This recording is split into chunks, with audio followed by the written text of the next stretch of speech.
काही दिवसात मराठा आरक्षणाच्यासाठी आंदोलक ज्या प्रामाणिकपणे ज्या तडफेने लढत होते, झुंज देत होते, त्या संबंधाने त्यांच्या समर्थनार्थ मी सातत्याने माझी भूमिका मांडत राहील। कारण बाकी काही असलं तरी निकाल काय लागायचा आहे तो लागेल, पण कोणाची अन्नापाण्याची रसद तोडली जाऊ नये यासाठीची प्रामाणिक भूमिका आम्ही मांडली।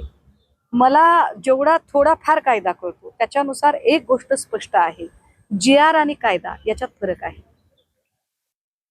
आरक्षणाचा कायदा करणं अपेक्षित होतं, त्यांनी GR केलंय।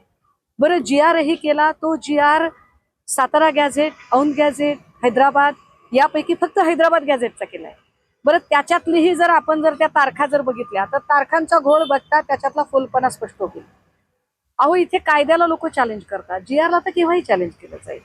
आणि विशेष म्हणजे काल ही घोषणा झाल्यानंतर एका तासाच्या आत सरकारमध्ये असणारे भाजप नेते आणि भाजपाचे मंत्री सन्मान्य चंद्रकांत पाटील यांनी स्टेटमेंट दिलं आणि सांगितलं की GR मिळाला म्हणजे आरक्षण मिळालं असं होत नाही, तुमच्या GR कधीही कोर्टात चॅलेंज केला जाऊ शकतो, फार भ्रमात राहू नका। हे माझं स्टेटमेंट नाही, हे चंद्रकांत पाटलांचं स्टेटमेंट आहे।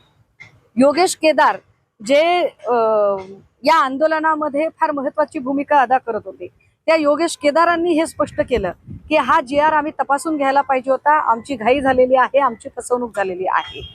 मला स्वतः व्यक्तिशः असं वाटतं की याच्यामध्ये निश्चितपणे फसवणूक झालेली आहे, पण ही गोष्ट आज कळणार नाही, ही गोष्ट आपल्याला 1.5-2 महिन्यांनी जेव्हा हा GR अंमलबजावणीच्या पातळीला येईल तेव्हा कळेल। विशेष सरकारने एका हाताने GR देऊ केलाय आणि दुसऱ्या हाताने हेच सरकार गुणरत्न सदावर्ते सारख्या लोकांना पुढे करून या GRला चॅलेंज करेल।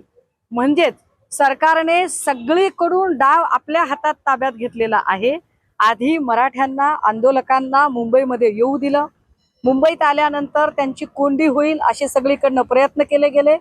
मग काही डुप्लिकेट आंदोलक गमछा टोपी घालून त्याच्यात घुसवले गेले, त्यांच्याकडून चुकीचे व्हिडिओ प्रसारित केले गेले। या आंदोलनाची बदनामी कशी होईल, या आंदोलनाची सहानुभूती कशी कमी होईल यासाठी सर्वतोपरी प्रयत्न केले गेले।